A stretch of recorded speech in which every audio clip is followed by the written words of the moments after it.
So there is a great saying that Che Guevara said that, sir. So one political leader can change a generation. So what do you think that leader should have and should not have? Don't follow any leader whom you don't believe in, that's it. For me, అంటే మనం ఎవరిని ఇష్టపడాలి, to what kind of person we'd like, it depends purely on us. There are multiple choices, multiple mind sets are even in leaders. I think a leader is a product of the times, of that particular era. What the kind of leaders we have emerged in 1940s and 1970s were different from the leaders who are emerging right now. Of course, always there are exceptions, both good and bad, apart from that. I think it all depends on the collective will of that particular time in the society around that particular time zone, what happens. For me, when I was growing up, I never had great leaders to follow. So always my mentors or my leaders were in 60s or 50s and 40s. So that's why I think when you embrace a leader, you make sure, does he have the right values which I wanted to see? If you don't have it, don't be obliged to follow them. You can unfollow them. So that's what I think I would do, or I think that's a suggestion which I can give you. So thank you. Thank you. So మీరు Rajdeep Sardesai interview అనుకుంటాను sir, దాంట్లో కూడా చెప్తారు who is your favourite leader అంటే you said Jayaprakash Narayan, and Jayaprakash Narayan never held any position. So ఎలాంటి పొజిషన్లో లేరు. So for his actions. Yeah, for both the questions, I think I can say Lok Nayak, Jayaprakash Narayan. Even while getting dialysis done, he was struggling, he was carrying the message forward. He was instrumental in Janata Party's bringing back into government, coming back, bringing them into government. Yeah. Good afternoon, sir. I am Dheeraj, and నేను ఒక NSS కోఆర్డినేటర్ని. So మీరు successful film కెరియర్ని వదిలేసి పాలిటిక్స్లోకి వచ్చారు కదా 2018లో, I mean 2018 తర్వాత ఎన్నికలకి. So ఇప్పుడున్న జనరేషన్, మా జనరేషన్ మేము పాలిటిక్స్లోకి రావాలంటే మేము ఎలాంటి సాక్రిఫైసెస్ చేయాల్సి వస్తుంది? అంత సాక్రిఫైసెస్ చేయకూడదని నా ఫీలింగ్. దట్ ఈస్ అంటే టైమ్స్ ఆర్ డిఫరెంట్ కదా, and I feel humans are excellent people. I mean అంటే we don't know the true potentiality of any individual. I don't know, I was reading a book. అంటే మనం ఒక మనిషిని చూసి వీళ్ళకి ఇంత మించి గొప్పతనం లేదని అనుకుంటాం. జనరల్ ఒక అజంప్షన్ ఉంటుంది. ఐ మీన్ సమ్మన్ అనుకుంటే an average human being whom we think we don't even care, he doesn't have whether he has a certain potentiality అనుకుంటాం, జస్ట్ ఈజీగా తీసేస్తాం.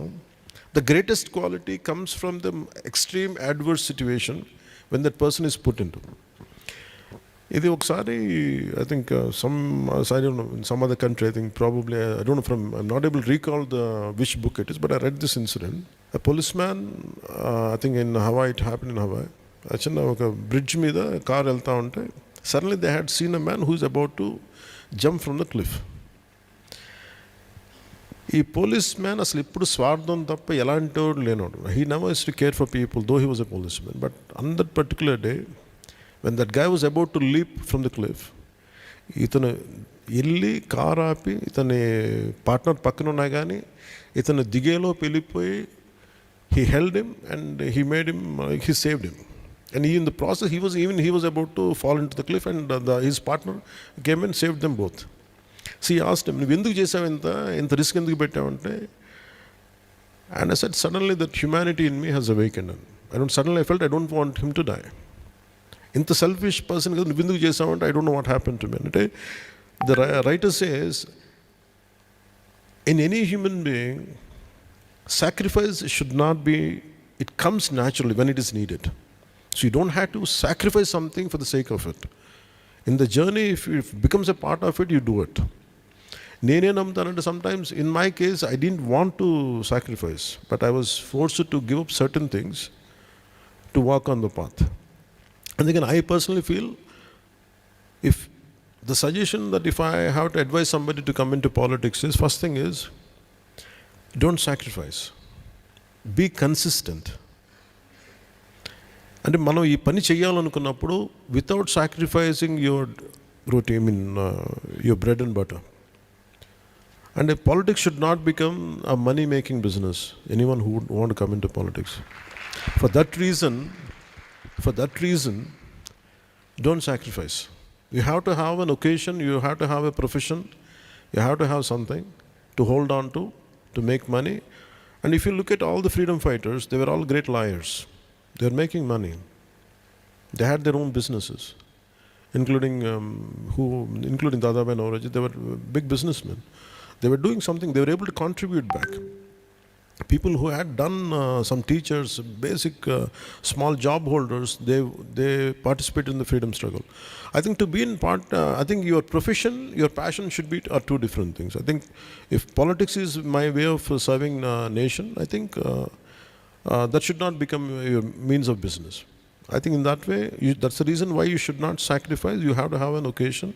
You have to have some kind of system where you can sustain your family, though being in politics. I think that's how I can suggest or advise. Thank you, sir.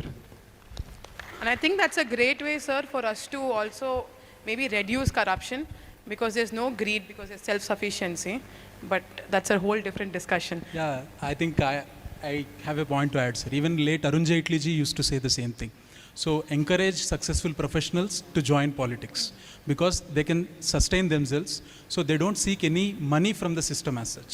So don't discourage people, successful professionals, from joining into politics. And True, I agree with that. A very good afternoon, sir. Good afternoon. So I'm Preeti. I'm basically from Uttarakhand, Dehradun, and I'm a student here. So my question. Uttarakhand is known as God zone. Land of God. Devbhumi. Yeah, Devbhumi, Uttarakhand. So my question is, this question is from since childhood. I used to think of it. So whenever my parents or my teachers or anyone asked me question, what do you want to become? So it was never politician, or in my entire life, I've never seen anyone to say I wanted to be a politician. The reason could be anything. The reason I came up with, maybe the experience. I've heard somewhere that the Gen Z or young leaders, they don't have much experience to come into this field. My question is, what reason you think? And another question adding on to that is, you have your own party. Would you want a Gen Z or a young leader in your party? If yes, what could be the qualities you want? Okay. How do you gain experience? By just getting into it. Yeah. So imagine the same, if you ask me in 2014, I was more or less, I think, I don't know which hall, but in the same premises. When I started the party, though I had a little experience before, I dabbled. But for me, how do I gain experience? I had the same question, how do I gain experience? I said, you don't have experience. That's what people told me. I said, how do I gain experience unless you get into it? You have to give yourself sufficient amount of time to get into it. I think you have to give enough time. I think I feel great potentiality in Gen Z, and they're well knowledged, well informed. The only thing what they lack is taking concrete steps in what they believe in. Instead of doing that from there, sometimes you have to come out of your comfort zone to take it forward. The second question you raise is, would I encourage that kind of Gen Z group? Yes, I do. But that's why actually one experience I would like to, what I have studied, I would like to share it with you on this. You're talking about, I understand your question as would you like to support the emerging Gen Z young leadership? Yeah. That shall I take it like that way? Yeah. Okay. Right. For me, my entire focus is, as on now or even before, it triggered one thought from Bengal division. You know, in 1905, when Lord Curzon was the British, Viceroy, they united Bengal into two, East Bengal and West Bengal even then. After a few years, I think they